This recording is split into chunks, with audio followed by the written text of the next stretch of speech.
সেই দিন অজয় দেখো নদ থেকে নদী হলো গো পদ্মাবতী শাস্ত্রে লেখা এই তো তোমার কথার জবাব কথাই লিখতে যায়। গঙ্গার জন্ম কোথা থেকে পদ্মাবতী জানতে চায় তার কথা ধরে ধরে আমি উত্তর দিতে চাই। জয়দেব আর একদিকে থাকবে পদ্মাবতী।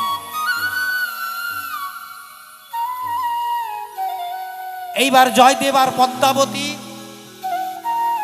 তেনারা হচ্ছে স্বামী আর স্ত্রী। আমার স্বামী জয় তিনি ছিলেন হরিভক্ত পরম বৈষ্ণব। তিনি পরম বৈষ্ণব ছিলেন। সে হরি নাম মিলে কৃষ্ণ নাম মিলে এক গ্লাস জল আহার করতেন। আমার স্বামী বাড়ি ছিলেন বীরভূম জেলা।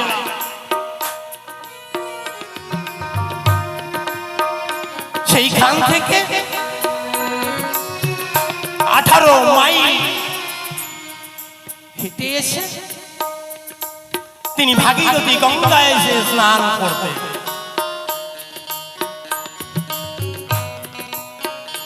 আঠারো মাইল হেঁটে এসে আমার স্বামী গঙ্গায় স্নান করতে। গঙ্গা স্নান করবার পরে বাড়িতে গিয়ে সাধুগুরু রাধা গোবিন্দর ভোগ লাগায়।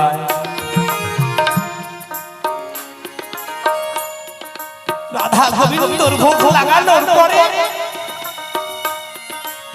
তিনাকে আহার দিয়ে তারপরে আমার প্রভু তিনি আহার করতেন। তাই তো গ্রামের লোক নাম রেখেছিল ওই যে ভোরের পাখি যায়, ওই যে ভোরের পাখি মুখে কৃষ্ণ নাম কৃষ্ণ গুণগান করতে করতে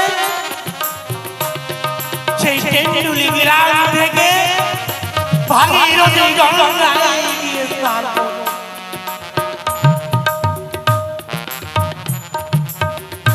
এইরকম দৈনিক যেতে যেতে একদিন হঠাৎ করে বলল সূর্য উদয় হতে চলেছে। আমি পদ্মাবতী বললাম গো স্বামী তুমি আজকে গঙ্গার স্নানে যাবে না? তুমি আজকে গঙ্গার স্নানে যাবে না? তুমি যদি গঙ্গার স্নানে না যাও রাধা গোবিন্দর যে ভোগ লাগানো যাবে না, আর রাধা গোবিন্দর ভোগ যদি না লাগানো যায় আমাদের তো আহার জুটবে না। তাই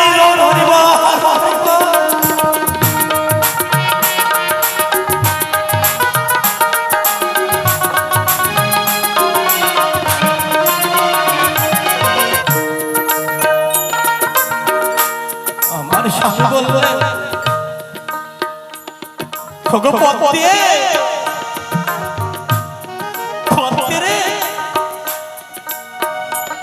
আমি আর গঙ্গার স্নানে যাব না রে।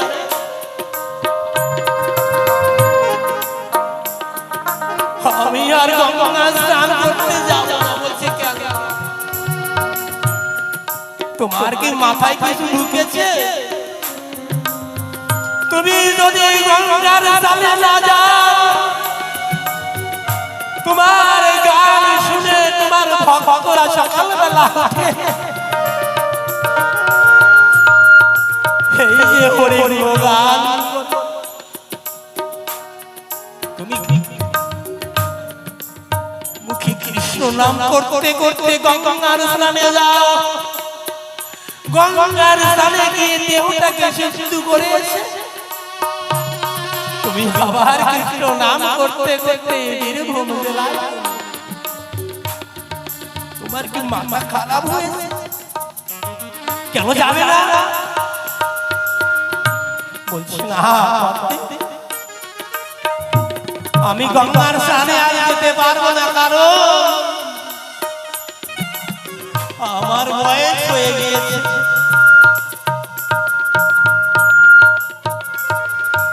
আমার যে বয়স হয়ে গিয়েছে, আমি যেতে পারবো না রে। বলছে তাহলে আমার রাধা গোবিন্দর ভোগ কেমন করে দেবে? বললেন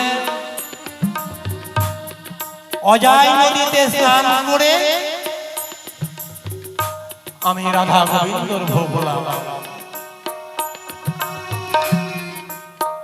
আমি বললাম গো স্বামী, তুমি যে অজয় নদীতে স্নান করতে যাবে, ওটা তো পুরুষ, ওটা তো মেয়ে ছেলে নয়। অজয় নদীতে স্নান করলে তুমি তো রাধা গোবিন্দর ভোগ লাগাতে পারবে না। শোনো শোনো ওগো স্বামী, তোমার রানায় সর্বপ্রথম একটি জিজ্ঞাসা আগে রাখি এই সবাই।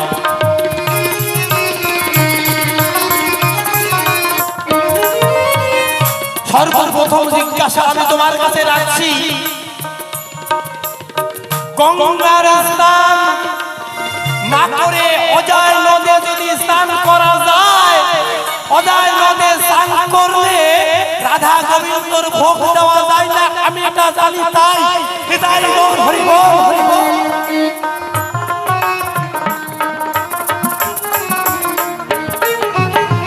প্রথম জিজ্ঞাসা আমি তোমার কাছে আমি করে যাই, আরো একটা জিজ্ঞাসা হবো আমি তোমার কাছে করবো। তাই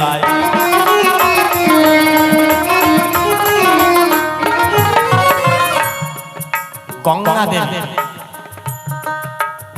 গঙ্গা দেবী গঙ্গায় স্নান করলে শুদ্ধ হয়ে যায় আমার দেহটা।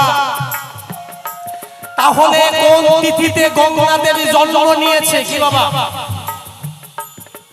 গঙ্গা দেবী মা গঙ্গা, মা গঙ্গাটা সৃষ্টি হয়েছে কোথা থেকে আর কোন সময়ে?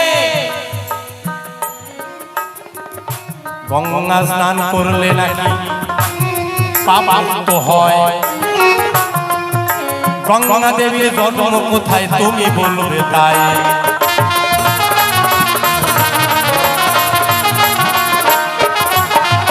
হ্যাঁ, গঙ্গা দেবীর জন্ম কোথা থেকে হলো?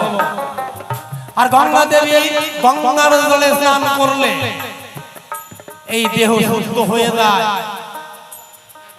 সর্বপ্রথম দুইখানা জিজ্ঞাসা গো রাখি এই সবাই, আরো একটি জিজ্ঞাসা আমি রাখবো ধর্ম গো সবাই।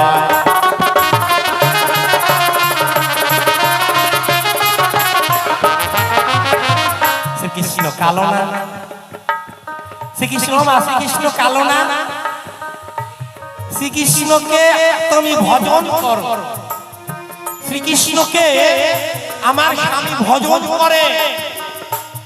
এমনিতে কালা, তারপরে যদি কালা রং লাগানো যায় তাহলে কেমন দেখা যায়? কোন কারণে ওই কালা রং লাগালে ওই শ্রীকৃষ্ণের গায়ে সদায় হৃদয় গল হরি বল হরি বল হরি বল হরি বল। আর প্রশ্ন করো। তাহলে সর্বপ্রথম কি জিজ্ঞাসা রেখেছে? অজয় নদে স্নান করলে যদি গঙ্গার স্নানের মিলন মেলে, তাহলে আমাদের অজয় নদীর স্নান করাই ঠিক। ও হচ্ছে বেটা ছেলে, ও হচ্ছে মেয়ে ছেলে। তোমার কাছে সর্বপ্রথম জিজ্ঞাসা স্বামী, এই কথাটা জানতে চাই সে বেটা ছেলে ওই অজয় নদে স্নান করলে আমাদের এই দেহটা সুস্থ হয় কিভাবে তুমি ভালো করে বুঝিয়ে যাও। দ্বিতীয়বারের প্রশ্ন গো তোমাকে বলি তাই, গঙ্গা দেবীর জন্ম কোথা থেকে হলো তুমি বলিবে সবাই।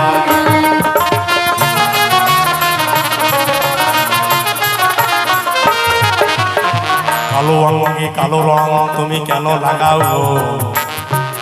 আমি বললাম এই আসরে সঠিক সঠিক জবাব তুমি দেবে ভালো এই ধর্ম স্বভাবে।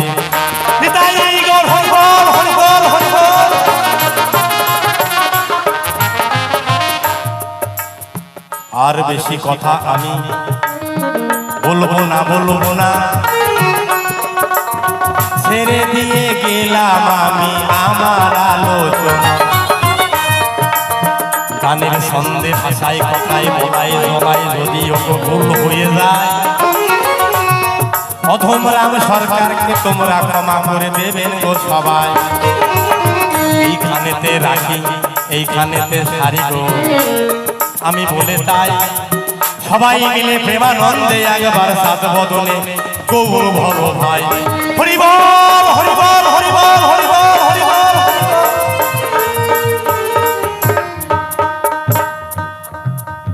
ভূমিকা তো দেখেই বুঝতে পারছেন ছেলে মানুষ কি বলতে কি বলে ফেলি, তো কায়দা নাই, কিছু বলতে হবে। তো সেই জায়গায় দাঁড়িয়ে আমার দাদার কল্পনা মতে আমি জয়দেবের ভূমিকায় দাঁড়িয়ে কিছু কথা কিছু গান বলার চেষ্টা করব। তো তার আগেই আমি মায়েদের কাছে কিছু চেয়ে নেব, বাবাদের কাছেও তাই। বাবা সকল যারা আছেন কৃপা করে হরিধ্বনি দিয়ে সহযোগিতা করবেন এই অধমকে, আর মা সকল যারা আছেন কৃপা করে দেবেন উলোধ্বনি। আর আমি আমার সেই অনাদিরাদি পান গোবিন্দের নামে ধ্বনি দিয়ে শুরু করব আজকের অনুষ্ঠান। দেব মায়ের নামের ধ্বনি, দেব সাধুগুরু বৈষ্ণবের নামের ধ্বনি।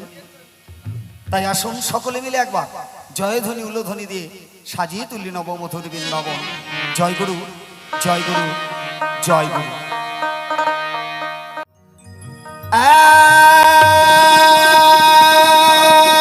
একবার জয় জয় জয় শ্রী গুরু হৃদয় গৌর সীতানাথ ব্রহ্মানন্দে একবার হরি হরি হরি হরি হরি। জয় জয় শ্রী শ্রীমা শ্মশান কালীতে একবার হরি হরি হলো। জয় জয় সাধু গোসাই ব্রহ্মানন্দে একবার হরি হরি হলো। হরি হরি হলো। মোনা বন্দে দেবাহু তুলে বদন ভরে একবার হরি হরি হরি বল হরি বল হরি বল।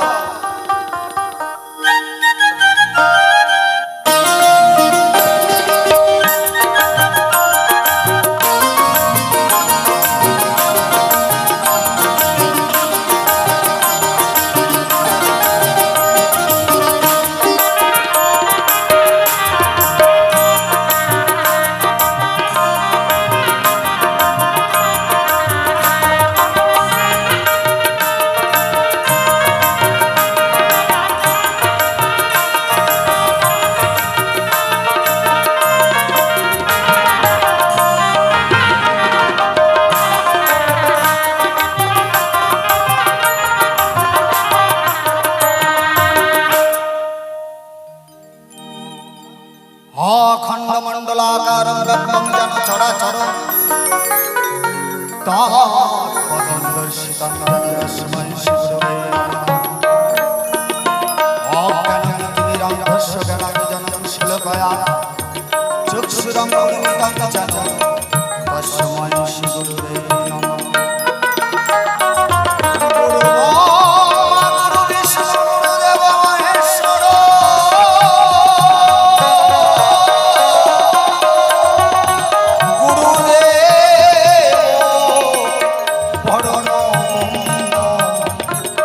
তস্मै শ্রী গুরুবে নমঃ। কৃষ্ণ করুণা সিন্ধু দীনবন্ধু জগৎপতে গোপেশ গোপিকা কান্ত রাধাকান্ত।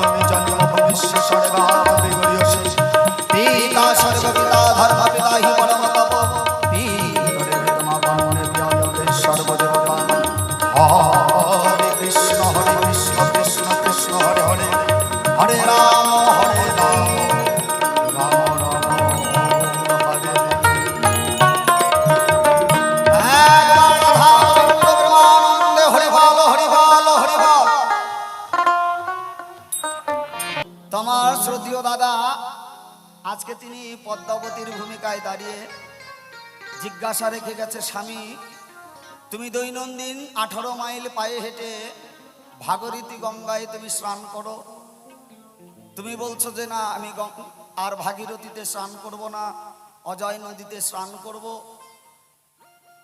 তো সেই জায়গায় কিছু জিজ্ঞাসা বলেছে, ভাগীরথী গঙ্গায় স্নান করলে যে পুণ্য ফল, সেই পুণ্য ফল অজয় নদে স্নান করলে কি পাওয়া যায়? নদ এবং নদী পুলিঙ্গ এবং স্ত্রীলিঙ্গ, নদ পুলিঙ্গ, নদী স্ত্রীলিঙ্গ। জিজ্ঞাসা এত এত জিজ্ঞাসা রেখে গেছে বাবা। তো জয় গুরুজয়, এবার ছোট্ট করে সেই ভূমিকার দিকে যেতে চাই। কি বলবো আপনাদের ঠাই। তো আজকে পদ্মাবতী, অন্যদিকে পরম বৈষ্ণব জয়দেব। তো কিছু সময়ের জন্য আমার নাম স্বপন সরকার, সেই নাম এখন বাদ দিলাম। কল্পনায় এখন পরম বৈষ্ণব জয়দেব। খুলে বলি আপনাদের ঠাই ওমা, এই জয়দেব এবং পদ্মাবতী তত্ত্ব কথা জানতে হলে, শুনতে হলে আগে আমাদের জানতে হবে প্রত্যেককেই এই জয়দেব এবং পদ্মাবতী এই দুইজন এরা কারা। আমরা যদি তাদের সম্পর্কে কিছু না জানি তাহলে এই পালার সার অংশ আমরা কিছুই বুঝতে পারবো না। খুলে বলি আপনাদের ঠাই, বীরভূম জেলা কেদুলি গ্রাম, অজয় নদীর তীরে এক পরম বৈষ্ণবে বসবাস করত, যার নাম গুরুদাস ওমা। তিনি একজন অতি দারিদ্র। খুলে বলি আপনাদের ঠাই, বসবাস করার জন্য ভালো একটা ঘর নাই, পরনে ভালো একটা কাপড় নাই, তার এইভাবে জীবন যাপন। খুলে বলি আপনাদের ঠাই, সেই পরম ভক্তের ঘরে ঈশ্বরের কৃপায় একটি সুসন্তানের জন্ম হয়েছিল, যার নাম জয়দেব ওমা। জয়দেবের যখন 5 বছর বয়স, একদিন জয়দেবকে একা করে তার গর্ভধারিণী মা তিনি কি করলেন না, এহলোক থেকে পরলোকে চলে গেল। তাই 5 বছরের সন্তান জয়দেব মাতৃহারা, যেদিকে যায় তার কাছে মনে হয় অন্ধকার। তাই ওমা, এই জগতে অনেকেই আছে তার গর্ভধারিণী মাকে হারিয়েছে। মাহারা যে কি যন্ত্রণা, যে সন্তানের মা নাই সেই সন্তানের কাছে এই পৃথিবীটা অন্ধকার। তাই 5 বছরের সন্তান তার গর্ভধারিণী মাকে হারিয়ে পাগলের মতো গ্রামে ঘুরে বেড়ায়। আর এইদিকে ওমা জয়দেবের বাবা স্ত্রী বিয়োগে তিনিও দিন যাচ্ছে আর শুকিয়ে যাচ্ছে। প্রাণের মানুষ, মনের মানুষ যদি সেই মাঝ রাস্তায় হাত ছেড়ে দেয়, তাকে হারানো যে কি কষ্ট, কত নিষ্ঠুর, কত বেদনা। খুলে বলি আপনাদের ঠাই, দিন যাচ্ছে আর জয়দেবের বাবা শুকিয়ে যাচ্ছে। এমন সময় গ্রামের লোক ডাক দিয়ে বলে, তুমি যেভাবে ভেঙে পড়েছো, তোমার সন্তান জয়দেবকে তুমি মানুষ করতে পারবে না, তুমিও না কবে চলে যাও। ওমা, দেখতে দেখতে আরো 3টি বৎসর পার হয়ে গেল। নিষ্ঠুর নিয়তি, আমরা সবাই যার কাছে পরস্ত, তার কাছে আমাদের কোনো বাহাদুরি চলে না। 8 বৎসর বয়সে জয়দেব তিনি তার গর্ভধারিণী মা এবং তার পিতা, মাতা পিতা দুইজনকে হারিয়ে ফেলল। যে সন্তানের মা নাই, যে সন্তানের বাবা নাই, বলুন তো এই পৃথিবীতে তার কাছে কে আছে? কেউ নাই। জয়দেব মৃত পিতার দেহে চরণের কাছে বসে বসে কান্নাকাটি করছে, দুনয়নের জল ফেলছে, বাবা বাবা বলে ডাকছে। কিন্তু ওমা, যে এই পৃথিবীর মায়া একবার ত্যাগ করে চলে যায়, তাকে শতবার ডাকলেও আর তাকে ফিরে পাওয়া যায় না। একবার রাধা গোবিন্দ প্রেমানন্দে হরিবল হরিবল। যার আয়ুবেলা শেষ হয়ে যায়, যে আমাদের একবার এহলোকের মায়াকে ত্যাগ করে চলে যায়, তাকে আমরা শত চেষ্টা করলে, শত ডাকাডাকি করলেও সে আর মুখ তুলে তাকায় না। গ্রামের লোক ডেকে বলে, জয়দেব তোমার বাবা মারা গেছে, তোমার বাবার সৎ কাজ করতে হবে, টাকা পয়সা আছে? খুলে বলে, আপনাদের ঠাই। জয়দেব দুনয়নের জলে ভেসে বলছে, না, আমার কাছে কোনো টাকা পয়সা নাই। তাই গ্রামের লোকে তারা চিন্তা করলো, জয়দেবের বাবা একটা ভিটে আছে 3.5 কাঠা। ওমা, তারা কি করলেন না, টাকা পয়সা ছাড়া তো আর সৎ কাজ হয় না বাবা। হয়, সৎ কাজ করলে হবে না, চাদ্দ শান্তি মানে বিভিন্ন রকমের খরচা। গ্রামের লোক কি করলেন না, 3.5 কাঠা জমির মধ্যে 3 কাঠা জমি বিক্রি করে দিলেন। বিক্রি করে দিয়ে তারা জয়দেবের পিতা মাতার সৎ কাজ চাদ্দ শান্তি করে জয়দেবকে বলছে, জয়দেব তোমার 3.5 কাঠা জমি তোমার বাবার, তার মধ্যে আমরা 3 কাঠা জমি বিক্রি করে দিয়েছি। জয়দেব বলছে, ঠিক আছে, আপনাদের কাছে আমার একটা মিনতি, আপনারা সবাই আমাকে বিদায় দেন। বলছে, কেন তোমাকে বিদায় দেব কেন? বলছে, জানেন এই জগতে আমার মা নাই, আমার বাবা নাই, আমি আপনাদের কাছে কি আশায় থাকব? তাই আপনাদের কাছে আমি বিদায় চাই। সমস্ত গ্রামের লোক জয়দেবের কথা শুনে সবাই অবাক। 8 বৎসরের সন্তান জয়দেব সমস্ত গ্রামের লোকের কাছে বিদায় চাইছে। যখন আগরবাসী ও গ্রামবাসী, তোমরা যে যেখানে আছো আমাকে বিদায় দাও, আমি আর তোমাদের কাছে থাকবো না। গ্রামের লোকে ডেকে বলে, জয়দেব যাবি কোথায়? কয়, কেন, যার কেউ নাই তার আছে ভগবান। শুনেছি কলিতে সেই আমার গোলক বিহারী হরি তিনি অবতার হয়ে এসেছেন। কোথায় না, সেই উড়িষ্যা নগরে জগন্নাথ দেব রূপ ধরে। আমি তার কাছে যেতে চাই। হরিবল হরিবল। তাই গ্রামের কাছ থেকে বিদায় নিয়ে সেই বীরভূম জেলা থেকে জয়দেব তিনি কি করলেন না, উড়িষ্যা সেই জগন্নাথ দেব মন্দিরে এসে অহর্নিশি বসে কৃষ্ণ নাম জপ করেন।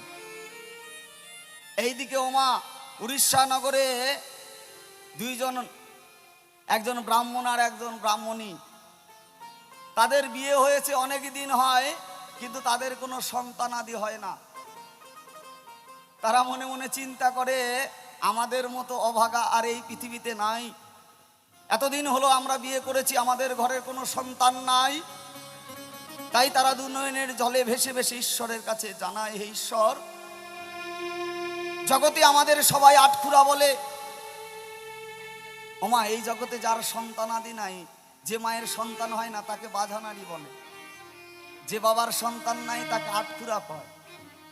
কোনো বাবাকে যদি কেউ দেখে বলে যে ওই যে দেখ আটখুরা, কোনো মাকে দেখে যদি বলে কেউ বাঁধা নারী, তাহলে সেই মায়ের সেই বাবার প্রাণে যে কত কষ্ট হয় একমাত্র ঈশ্বর ছাড়া কেউ জানে না। তাই ব্রাহ্মণ আর ব্রাহ্মণী তারা চিন্তা করে। তাই শুনেছি লোকমুখে, উড়িষ্যা নগরে জগন্নাথ দেব মন্দিরে গিয়ে যদি কেউ এক মনে জগন্নাথের কাছে যদি কেউ মানত করতে পারে, জগন্নাথ দেব নাকি তার মনের বাসনা পূর্ণ করে। তারা কি করেছে না, পরের দিন সকালবেলা স্বামী স্ত্রী মিলে কোথায় গেল না, জগন্নাথ দেব মন্দিরে। মন্দিরে গিয়ে জগন্নাথ দেবের কাছে গলবস্ত্র হয়ে বলছে, ঠাকুর, আমার মতো অপরাধী, আমার মতো অপরাধ এই জগতে কেউ করে নাই, আমার মতো পাপী এই জগতে নাই, আর আমি তোমাকে কিছু দিতেও পারি নাই, কিন্তু তবু আশা নিয়ে এসেছি তোমার কাছে। হে ঠাকুর, জগতে আমাকে সবাই আটখুরা বলে ডাকে, জানো ঠাকুর, আটখুরা এই নামটা আমার শুনতে খুব কষ্ট লাগে। তাই ঠাকুর, আজকে তোমার চরণ ছুঁয়ে প্রতিজ্ঞা করছি, ঠাকুর, জগতে যদি আমার আটখুরা নাম ঘুচে যায়, আমার যদি কোনো সুসন্তান হয়, তোমার দাস করব ঠাকুর। আজকে তোমার চরণ ছুঁয়ে বলছি, যদি আমার ছেলে সন্তান হয়, জন্ম নেওয়ার সঙ্গে সঙ্গে তোমার চরণের দাস করব। আর মেয়ে সন্তান হলে কি করব না, দাসী করব, জন্ম নেওয়ার সঙ্গে সঙ্গে। বামন আর বামনী চোখের জলে ভেসে ঠাকুরের কাছে মানত করে তারা কি করলো না, ঘরে চলে গেল। সেই জগন্নাথ দেব উড়িষ্যার, তার কি পায় বৎসর ঘুরতে না ঘুরতেই সেই ব্রাহ্মণের ঘরে একটি সুসন্তানের জন্ম হয়েছিল, যার নাম পদ্মাবতী। কিন্তু পদ্মাবতীকে পেয়ে পিতামাতা সেই ঈশ্বর জগন্নাথ দেবে কথা দিয়েছিল যে ঠাকুর একটা সন্তান হলেই তোমার চরণে জন্ম নেওয়ার সঙ্গে সঙ্গে তোমার চরণে রেখে যাব, দাস করব। সেই কথা গেছে ভুলে। আমরা তো এই জগতে অনেকেই কথা বলি ঠাকুরকে, ঠাকুর হ্যাঁ আমাকে এইটা দাও ওইটা দাও, হ্যাঁ হ্যাঁ আমার মনের ইচ্ছা পূর্ণ করো, আমি তোমাকে ওইটা দেব। আমরা বিভিন্ন রকম আমরা করি না, কিন্তু যদি পূরণ হয়ে যায় তখন ঠাকুরের কথা আমরা সবাই ভুলে যাই। তো সেদিন হয়েছিল তাই, পদ্মাবতীর বাবা মা পদ্মাবতীকে ঘরে পেয়ে, তারা কোলে পেয়ে সন্তানের ভালোবাসায় সেই ঈশ্বরকে দেওয়া কথা তারা গেছে ভুলে। দেখতে দেখতে ছোট্ট পদ্মাবতী আর ছোট্ট পদ্মাবতী নাই, ওমা 16 বৎসরের যুবতী হয়ে গেছে। এমন একদিন মধ্যাহ্নে সেই জগন্নাথ দেব মন্দিরে যিনি পুরোহিত, যিনি আমার ভগবানের পূজা অর্চনা করে, সেই এসে পদ্মাবতীর বাড়িতে এসে বলছে, কে আছো বাবা, আজকে মধ্যাহ্নে তোমার গৃহে ভোজন করতে চাই। পদ্মাবতীর বাবা মা সেই জগন্নাথ দেব মন্দিরের পূজারীকে দেখে তারা মহা আনন্দিত যে আজকে আমি বৈষ্ণবকে সেবা দেব। বলছে হ্যাঁ কোনো অসুবিধা নাই, আপনি আমাদের গৃহে আজকে ভোজন করবেন। বলছে দেখো ভোজন কিন্তু আমি করব, কিন্তু আমি একটা কথা বলি, আমার ভোজনের নিয়ম আছে, কেউ যদি ঋণ থাকে আমি সেই বাড়িতে কিন্তু সেবা করি না। বলছে ঋণ? বলছে হ্যাঁ, এহ জগতে মানুষের কাছে যারা ঋণ, ওই 5 টাকা 10 টাকা 2 লাখ টাকা 10 লাখ টাকা 1 কোটি টাকা, ওই ঋণের কথা বলছে না। বলছে কোন ঋণ গো? বলছে কেন, যারা ঠাকুরের কাছে ঋণী।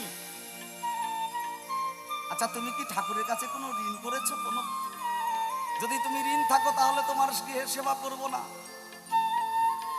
পদ্মাবতীর বাবা মার চৈতন্য জ্ঞান ফিরে গেল। হায় হায়, আমরা না জগন্নাথ দেবের কাছে কথা দিয়েছিলাম, হে ঠাকুর আমরা নিঃসন্তান, তোমার আশীর্বাদে যদি আমার কোনো সন্তান হয়, জন্ম নেওয়ার সঙ্গে সঙ্গে তোমার চরণে করব দান।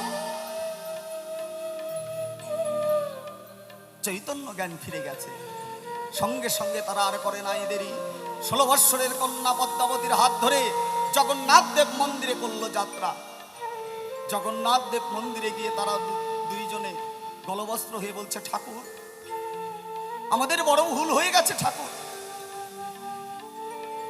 তাই তোমার দেওয়া এই যে একটি সুসন্তান পেয়েছি যার নাম পদ্মাবতী, এই মুহূর্তে তোমার চরণে করলাম দান। একবার শ্রী শ্রী রাধা গোবিন্দ প্রেমানন্দে হরিবল হরিবল। এমন সময় জগন্নাথ দেব মন্দিরে দৈববাণী হলো।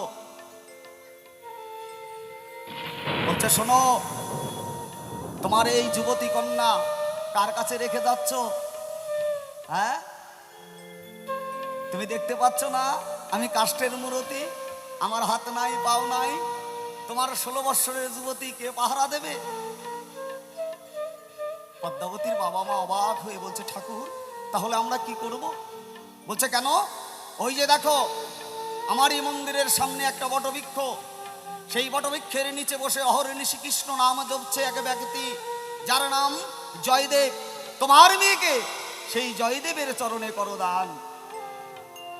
সেই জগন্নাথ দেব মন্দিরে দৈববাণী শুনে তারা আর করে নাই দেরি, পদ্মাবতীকে এনে জয়দেবের চরণে করলো দান। আর জয়দেব আমার মন আনন্দে কৃষ্ণ নাম গাইছে।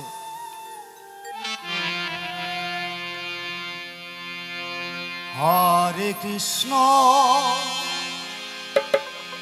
হরে কৃষ্ণ কৃষ্ণ কৃষ্ণ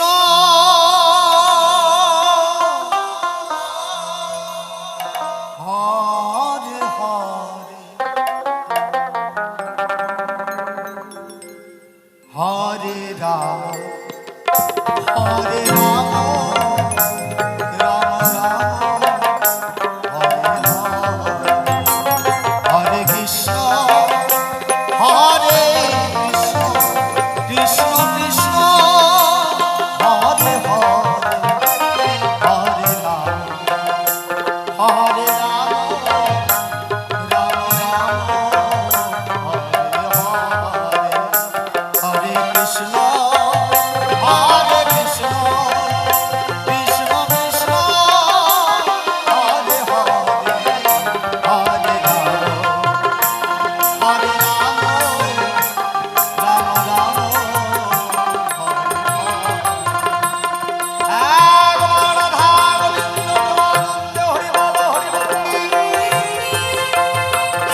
দেখতে দেখতে পূবের বেলা পশ্চিমে যায়। জয়দেবে যেমন বসে কৃষ্ণ নাম করছে, ঠিক তেমনই কৃষ্ণ নাম করছে। পদ্মাবতী জয়দেবের চরণের এক পাশে বসে মনে মনে চিন্তা করছে, আমার বাবা মা কার কাছে রেখে গেল? একবারও যে তিনি আমার দিকে তাকাচ্ছেন না। দেখতে দেখতে সন্ধ্যা লেগে যাচ্ছে। এমন সময় পদ্মাবতী বলছে, ওগো পরম বৈষ্ণব, আমার বাবা মা তোমার চরণে রেখে গেছে। আমি বড় অসহায়, আমি তোমার চরণে একটু জায়গা চাই, তুমি আমার দিকে তাকাও ও পরম বৈষ্ণব। পদ্মাবতীর কথা শুনে জয়দেব চোখ খুলে দেখতে পায় পদ্মাবতী বসে আছে তার চরণের কাছে। পদ্মাবতীকে বলছে, ওগো তুমি কার কাছে আশ্রয় চাইছো? দেখছো না আমার নিজেরই কোনো আশ্রয় নাই। আমি বটবৃক্ষের নিচে আছি, আমার না আছে বাড়ি, না আছে গাড়ি, আমার এই পৃথিবীতে কেউ নাই। আমার বাবা মা, আমার আপন বলতে এই পৃথিবীতে কেউ নাই, একমাত্র আমার গোবিন্দ। আমি তোমাকে কি আশ্রয় দেব? পদ্মাবতী বলছে, ওগো বৈষ্ণব, আমি জানি না, আমি তোমার টাকা পয়সা বাড়ি গাড়ি আমি কিছু চাই না, আমি শুধু তোমার চরণে একটু জায়গা চাই। জয়দেব বলছেন, আমি পারবো না। এমন সময় চতুর্দিকে অন্ধকার, কুকুরগুলো ঘেউ ঘেউ করছে। পদ্মাবতী কেঁদে কেঁদে বলছে, ও ঠাকুর, চতুর্দিকে অন্ধকার হয়ে যাচ্ছে, জানো ঠাকুর, আমার না বড় ভয় করছে, কুকুরগুলো ঘেউ ঘেউ করছে, আমি যে বড় অসহায় নারী, আজকে যদি তুমি তোমার চরণে আমাকে জায়গা না দাও, তুমি বলতে পারো আমি একটা যুবতী নারী কার কাছে যাব, কোন জায়গায় যাব? এই সমাজে যারা কুকুর শিয়াল আছে তারা যে আমাকে ছিঁড়ে ছিঁড়ে খাবে। পরম বৈষ্ণব জয়দেব তার অন্তরে দয়া হলো, বলছে, ঠিক আছে তোমার কথা বুঝলাম, কিন্তু আমাকে তোমাকে শর্ত করতে হবে আমার সঙ্গে।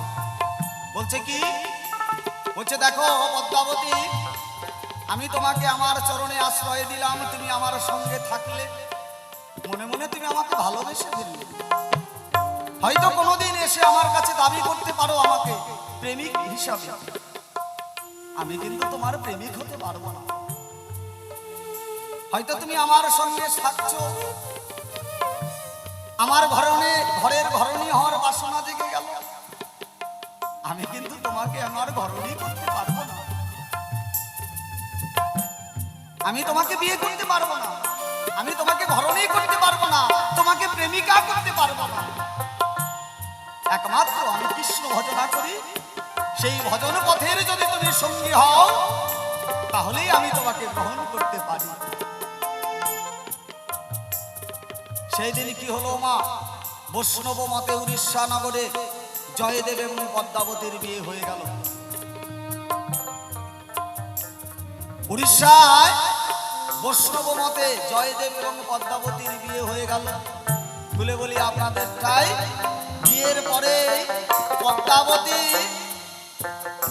আসতে, পদ্মাবতী কি করেছে না, বায়না ধরেছে, বলছে যে দেখো ওগো পরম বৈষ্ণব, তোমার কি আসলেও বাড়ি ঘর নাই? বলছে আছে। কোথায়? এই সেই কেদুলি গ্রাম, অজয় নদীর তীরে, বীরভূম জেলা। বলছে চলো না আমরা বীরভূমে যাই, তোমার বাবার ভিটায় গিয়ে একটা সুন্দর একটা রাধা গোবিন্দের মন্দির তৈরি করে আমরা সেখানে রাধা গোবিন্দকে স্থাপন করে আমরা কৃষ্ণ ভজনা করব। হরিবল হরিবল।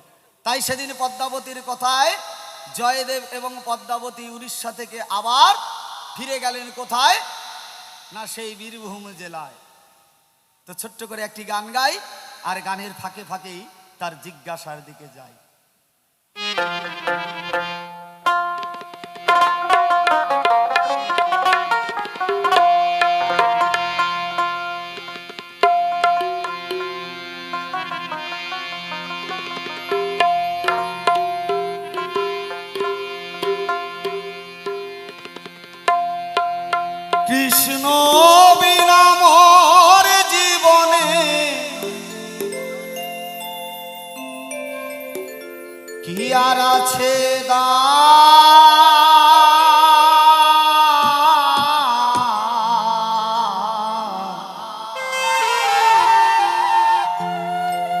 কৃষ্ণ কৃষ্ণ নাম ওই আমার সর্ব অঙ্গে লিখে দিও কৃষ্ণ কৃষ্ণ নাম কৃষ্ণ বিনা মোর জীবনে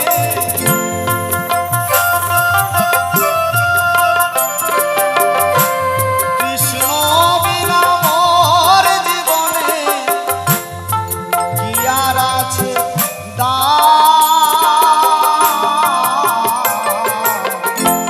কৃষ্ণ কৃষ্ণ আমার সর্ব অঙ্গে কৃষ্ণ পরবর্তী শিল্পী অষ্টমী দাসী বাউল, আপনি রেডি হয়ে যান।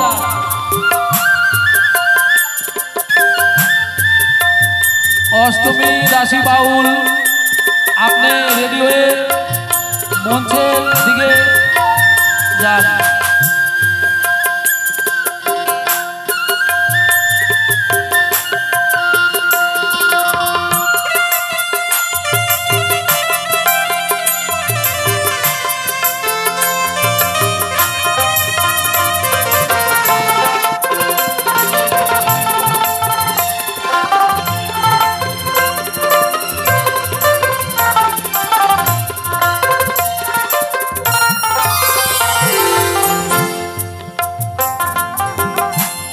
সেদিন মায়ের গর্বে ছিল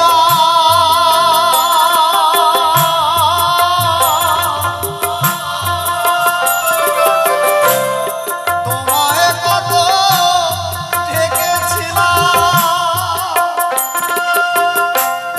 সেদিন মায়ের গর্বে ছিল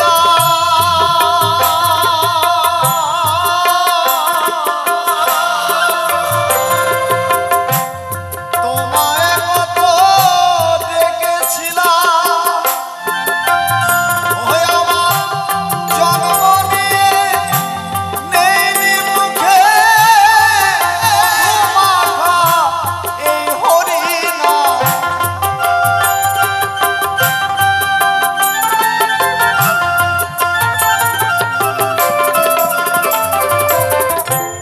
জন্ম নিয়ে নেই মুখে মধু মাখায় হরিনাম কৃষ্ণ বিনা মোর জীবনে কি আর আছে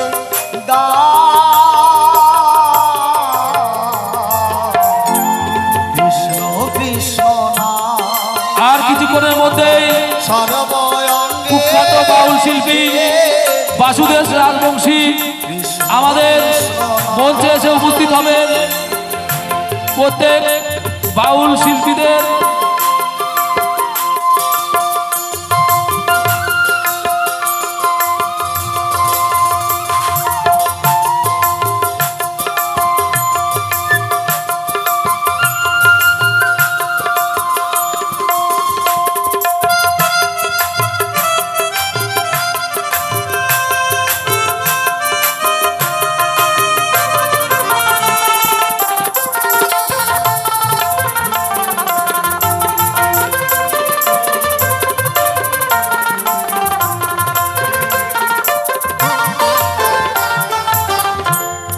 চোখে দিও তুলসী পাতা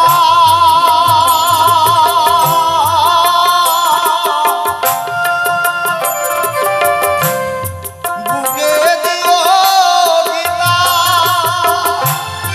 টোটো চালক ভাইদের উদ্দেশ্যে বলছি, তোমরা টোটোগুলো রাস্তায় রাখবে না। চোখে দিও তুলসী পাতা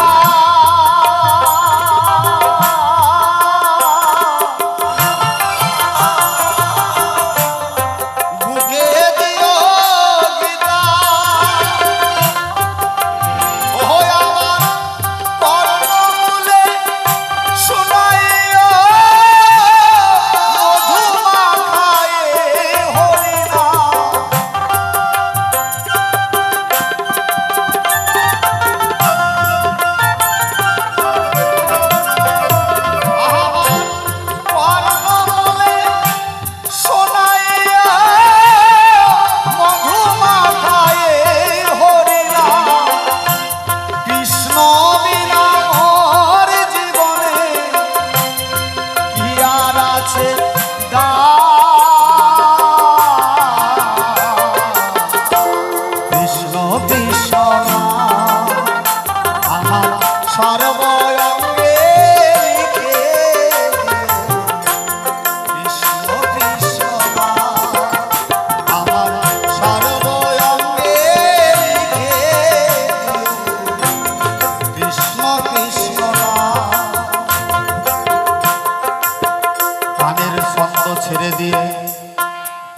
এবার ভূমিকাতে যাই।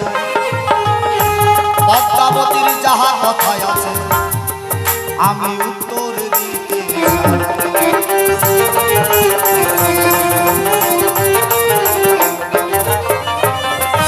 পদ্মাবতী এসে সভাতে গো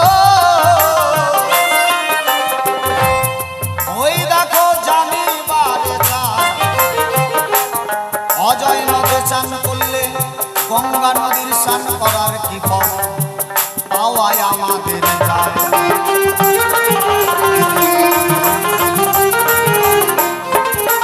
বলেছে গঙ্গা নদীতে স্নান করলে যে ফল, হে পরম বৈষ্ণব তুমি দৈনন্দিন 18 মাইল পায়ে হেঁটে যেতে গঙ্গায় স্নান করতে, তুমি বলছো গঙ্গায় যাব না, গঙ্গায় স্নান করার দরকার নাই, আমি অজয় নদীতে স্নান করতে চাই। অজয় নদে, অজয় হচ্ছে পুরুষ, কথা মিথ্যা নয়। সেই পুরুষ কেমন করে নারী হলো সবাই জানতে চায়। শোনো শোনো ও পদ্মাবতী গো, ও পদ্মাবতী তোমারে জানাই অজয় নদীতে স্নান করলে গঙ্গা নদীতে স্নান করলে যে ফল অজয় নদীতে স্নান করলেই পাওয়া যায়। কেন পাওয়া যায়? ওমা আমরা এহ জগতে নারী এবং পুরুষ আমরা যদি পাপ করি, কথায় আছে গঙ্গায় যদি আমরা স্নান করতে পারি আমাদের পাপ সঙ্গে সঙ্গে দেহ থেকে ধুয়ে যায়। আর সেই পাপ গেল থাকে কোথায়? ও বাবা কোথায় থাকে? হ্যাঁ না গঙ্গার গায়ে?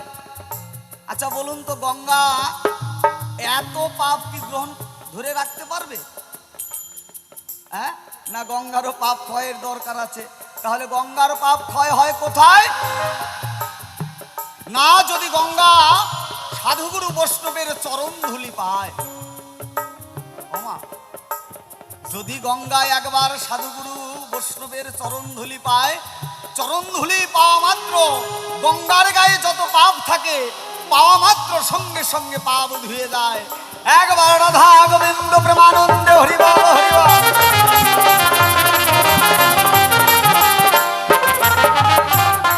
পরম বৈষ্ণব জয়দেব ওই দেখো কথা মিথ্যা নয়, গঙ্গা দেখো অন্তর্যামী, অন্তরে দেখো জানিবারে পায়। গঙ্গা তিনি জানতে পারে এহ জগতে পরম বৈষ্ণব হচ্ছে জয়দেব। সেই জয়দেব রোজ দিন 18 মাইল পায়ে হেঁটে আমার কাছে আসে চান করতে। গঙ্গা মা চিন্তা করলো তাই পরম বৈষ্ণবের কত কষ্ট হয়, রোজ দিন 18 মাইল পায়ে হেঁটে আমার কাছে আসে, যে বৈষ্ণব ছাড়া আমার উদ্ধার নাই। তাই গঙ্গার করে নাই দেরি বৈষ্ণবের সঙ্গ করার জন্য। ওমা যারা সেই কেদুলি গ্রাম বীরভূম জেলায় গেছেন জয়দেবের মেলায়, হয়তো আপনারা অনেকেই দেখেছেন 18 মাইল দূরে ছিল গঙ্গা। সেই গঙ্গা এক রাত্রের মধ্যে জয়দেবের বাড়ির পিছন দিয়ে ছিল অজয় নদ। এক রাত্রের মধ্যে সেই 18 মাইল দূরের গঙ্গা এসে অজয়ের সঙ্গে মিলন হয়ে গেছে। কেন না গঙ্গা চিন্তা করলো তাই পরম বৈষ্ণব গুরু কৃষ্ণ বৈষ্ণব এই তিনেই এক। গঙ্গাও যে আমার সেই অনাদিরাদি পান গোবিন্দকে ভালোবাসে। গঙ্গা চিন্তা করলো তাই পরম বৈষ্ণবের কষ্ট আমি সহ্য করতে পারছি না, তাই বৈষ্ণবের যেন কষ্ট না হয় আমি বৈষ্ণবের কাছে ছুটে যাই। জয়দেব দেখতে পেল তাই পদ্মাবতীকে ডাক দিয়ে বলে, পদ্মাবতী আর গঙ্গায় যাওয়ার দরকার নাই, গঙ্গা এসেছে আমার কাছে, তাই আজ থেকে এই অজয় নদীতে যারা চান করবে তাদের গঙ্গার স্নানের পুণ্য ফল অর্জন করবে। একবার রাধা গোবিন্দ প্রেমানন্দে হরিবল হরিবল।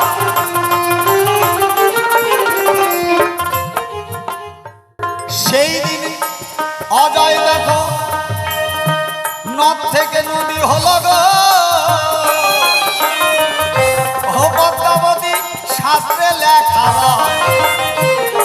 এই তো তোমার কথার জবাব, কথাই মিটে যায়। গঙ্গার জন্ম কোথা থেকে পদ্মাবতী জানতে চায়, তার কথা ধরে ধরে আমি উত্তর দিতে চাই। বলেছে স্বামী, এই যে গঙ্গা, এই গঙ্গার জন্ম কোথায়? ওমা, এই জগতে গঙ্গা কিন্তু কয় রকমের আছে। সর্বপ্রথম যে গঙ্গার সৃষ্টি হয়েছিল তার নাম বিষ্ণুপদ গঙ্গা। বিষ্ণের চরণ থেকে এক ফোঁটা ঘাম হয়েছিল। কবে না, বিষ্ণুদেব একদিন নটরাজ দেবাদিদেব ভোলানাথের নৃত্য এবং সঙ্গীত শুনছে। ভোলানাথের নৃত্য সঙ্গীতে এমন ভাবে বিভোর হয়ে গেছে, শ্রীহরি বিষ্ণুর পা থেকে এক ফোঁটা ঘাম মাটিতে পড়ছে। এমন সময় সেই এক ফোঁটা ঘাম ধারণ করলেন কোথায় না, ব্রহ্মা তার কুমণ্ডলে। সেই দিন জন্ম নেওয়ার সঙ্গে সঙ্গে বলল যে হে প্রভু, তাহলে আমার এই জগতে কি নাম হবে? বলল তুমি হচ্ছে বিষ্ণুপদ গঙ্গা। সেই বিষ্ণুপদ গঙ্গার স্থান হলো কোথায় না, ব্রহ্মার কুমণ্ডলে। খুলে বলি, তোমার ঠাই এইবার মত্তধামে যখন এলো, সেই গঙ্গার নাম হলো ভগবতী গঙ্গা। কেন না, ভগীরথ তার বংশ উদ্ধার করার জন্য সেই ব্রহ্মলোক হইতে এই মত্তধামে নিয়ে এসেছিল। খুলে বলি আপনাদের ঠাই। এমন সময় জাহ্নবী নামে এক মুনি চিন্তা করলো, তাই আমার বাড়ির কাছ থেকে গঙ্গা যায়, আর কি ছেড়ে দেওয়া যায়? জাহ্নবী কি করলেন না, সমস্ত গঙ্গাটাকে পান করে ফেললেন। হ্যাঁ, ভগীরথ পিছন দিকে তাকিয়ে দেখতে পায় আর গঙ্গা নাই। গঙ্গা কি হয়েছে না, জাহ্নবী মুনি তিনি সেবা করে ফেলেছে। ভগীরথ গিয়ে তখন কান্নাকাটি করে জাহ্নবী মুনির কাছে, হে মুনিবর, আমি বড় কষ্ট করে ব্রহ্মলোক থেকে গঙ্গাকে নিয়ে এসেছি আমার বংশ উদ্ধার করার জন্য। আপনি যদি কৃপা না করেন তাহলে আমার বংশ উদ্ধার হবে না।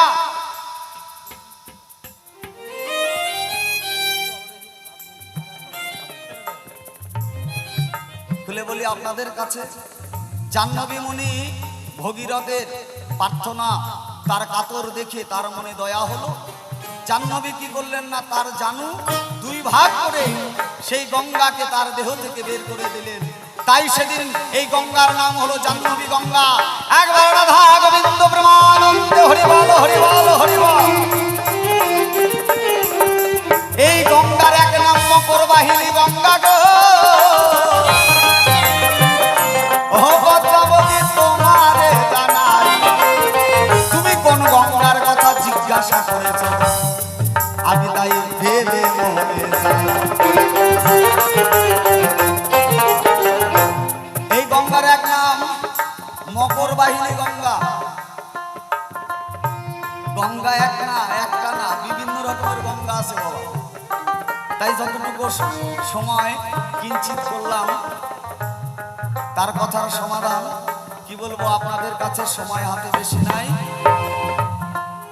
আর ভূমিকার কথার দিকে যেতে চাই না। আমরা দুই ভাই মিলে হয়তো একটা গান দিয়ে হ্যালো হ্যালো এর মধ্যে দিয়েই অষ্টমী দাসী মঞ্চে এসে যাবে।